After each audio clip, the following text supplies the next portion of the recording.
This video is to show you how to convert your Vax Max backpack vacuum unit over to the new MVP vacuum.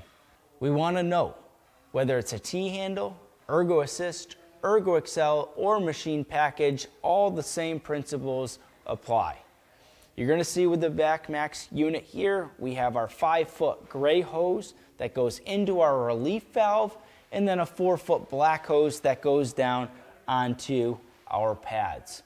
When converting over to the MVP vacuum unit, we suggest that you purchase a 4-foot gray hose instead of utilizing the 4-foot black hose.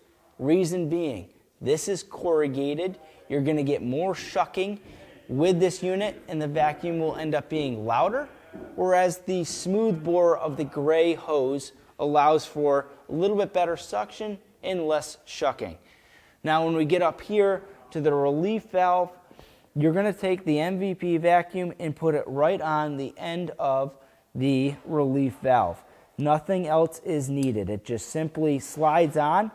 You're going to have a little bit of tension there, but you want it tight, so that you slide on, tighten up these bolts. And then the other thing we're going to do is this little spacer piece here. So you're going to see, you're going to get the MVP with the on-off push button here and this little spacer. This allows you to put your hands in here without whacking the vacuum housing unit. So we'll install that little piece, install our relief valve, slide our MVP vacuum onto the end of the relief valve, run the new gray 4-foot hose from there down to the pad, and you're up and running. If you want to use the button, there's a cap on the back of the vacuum unit. You can unplug that cap, unscrew it off, and then simply plug in and screw in the on-off button. Now you're up and running with the new MVP vacuum unit. Very simple conversion to go from Vax Max to MVP. You're still here?